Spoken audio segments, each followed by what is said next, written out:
the Permanency Innovations Initiative, PII, a new way to work in child welfare. One of the greatest challenges in child welfare is our most vulnerable children and youth who remain in foster care the longest. The Permanency Innovations Initiative, or PII, a 5-year presidential initiative, responded to this need, but not by doing what has always been done. PII includes 6 grantees working to solve different challenges related to long-term foster care using a common strategy. The grantees, Arizona Department of Economic Security, California Department of Social Services, CAP, Illinois Department of Children and Family Services, Los Angeles LGBT Center, RISE, University of Kansas, KIP, and Washoe County, Nevada Department of Social Services, knew that subpopulations in their systems have disproportionately longer lengths of stay in foster care. These groups include Native American and African American children, lesbian, gay, bisexual, transgender, and questioning youth, children with severe emotional disturbances, and children affected by trauma. Catherine Heath, a Child and Family Program Specialist at the Children's Bureau, will be speaking next. Many children will enter foster care and will exit foster care, but for a small minority of young people, the system is not providing the outcomes that we want. They are not exiting into permanency. This is a fundamental failure of the child welfare system. PII grantees have gone on a learning journey.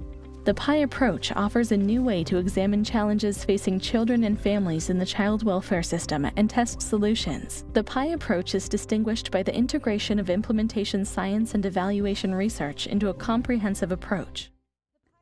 Displayed on the screen is a graphic depicting the PII Approach. The graphic is in the shape of a pyramid with a wide part at the bottom and narrowing at the top. The pyramid is divided into 5 levels. The first level is exploration and installation, and the second level is implementation and evaluation. The second level has 3 subcategories of initial implementation, formative evaluation, and usability testing. The third level is divided into 2 parts, full implementation and summative evaluation. The fourth level is labeled replication and adaptation. The fifth and final level is called broad-scale rollout. There is an arrow on each side of the pyramid pointing from the first level at the bottom up to the 5th level at the top. The arrow on the left is labeled sustainability, and the arrow on the right is labeled dissemination. Dr. Dana Weiner, the PII Illinois Evaluation Liaison at the Illinois Department of Children and Family Services, will be speaking next.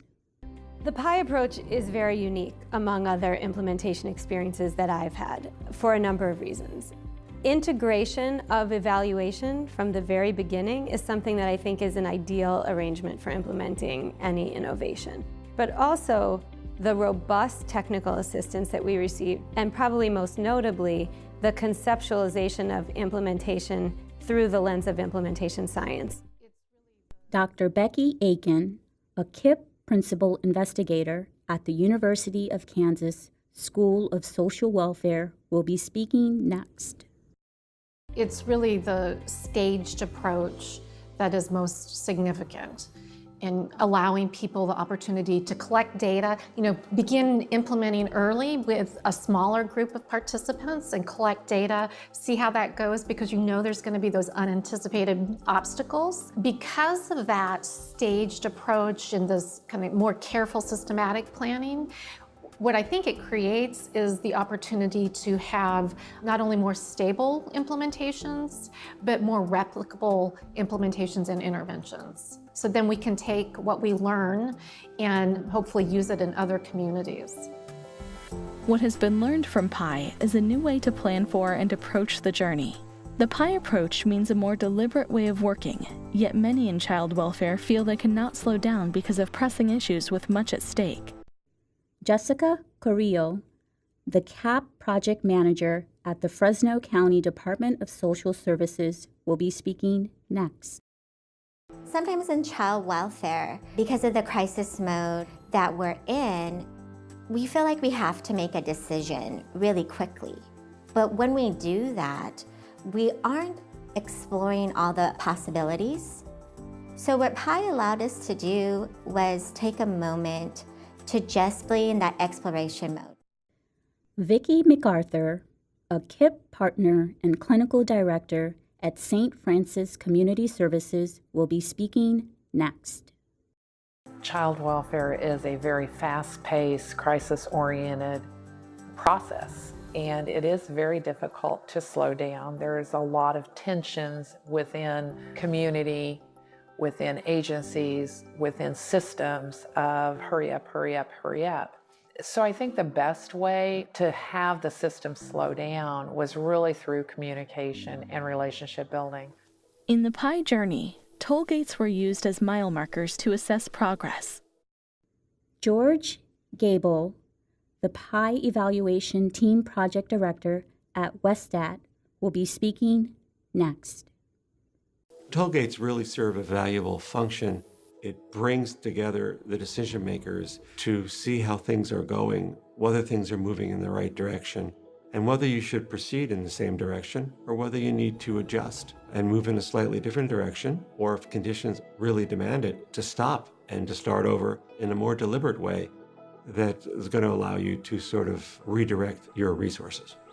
PII is creating a new way of working in child welfare. We are learning that it is important to slow down and take the right steps at the right time.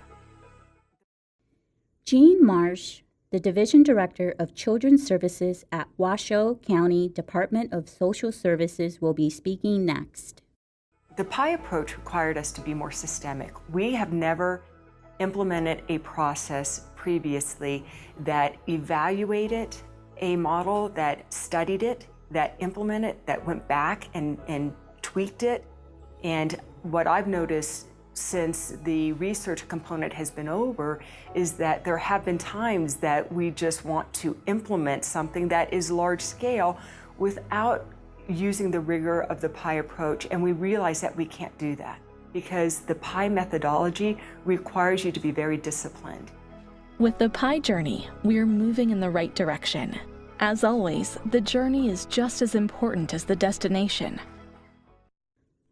Matt McGuire, the PII Federal Project Officer at the Children's Bureau, will be speaking next. The Children's Bureau has been very intentional about putting an increased emphasis on evidence building in its grant making, requiring grantees to rigorously evaluate their programs and disseminate those findings effectively to the field. ROSEANA Bess, the PII Training and Technical Assistant Project Director at JBS International, Inc., will be speaking next. Our team created a 5-volume PDF guide that can also support the development and implementation of interventions. The evaluation team has created several briefs and provided materials that would be very valuable to other evaluators who are trying to either use child welfare administrative data or trying to use this approach for evaluation, and helping them think through data mining and think through other key work that was conducted with the PII grantees. There have been multiple resources that have been created to support the field and other human services as well to try to use this approach. Change is not easy, but these guidance tools and manuals can help. Resources are also available from the Children's Bureau's Capacity Building Collaborative. For more information about PII, visit the Children's Bureau website at www.acf.hhs.gov/cb. This video was created under JBS International Incorporated, contract number HHSP 23320095638WC, funded by the Children's Bureau, Administration for Children and Families, U.S. Department of Health and Human Services. The views expressed in this video do not necessarily reflect the views or policies of the Children's Bureau, the Office of Planning, Research and Evaluation, the Administration for Children and Families, or the U.S. Department of Health and Human Services.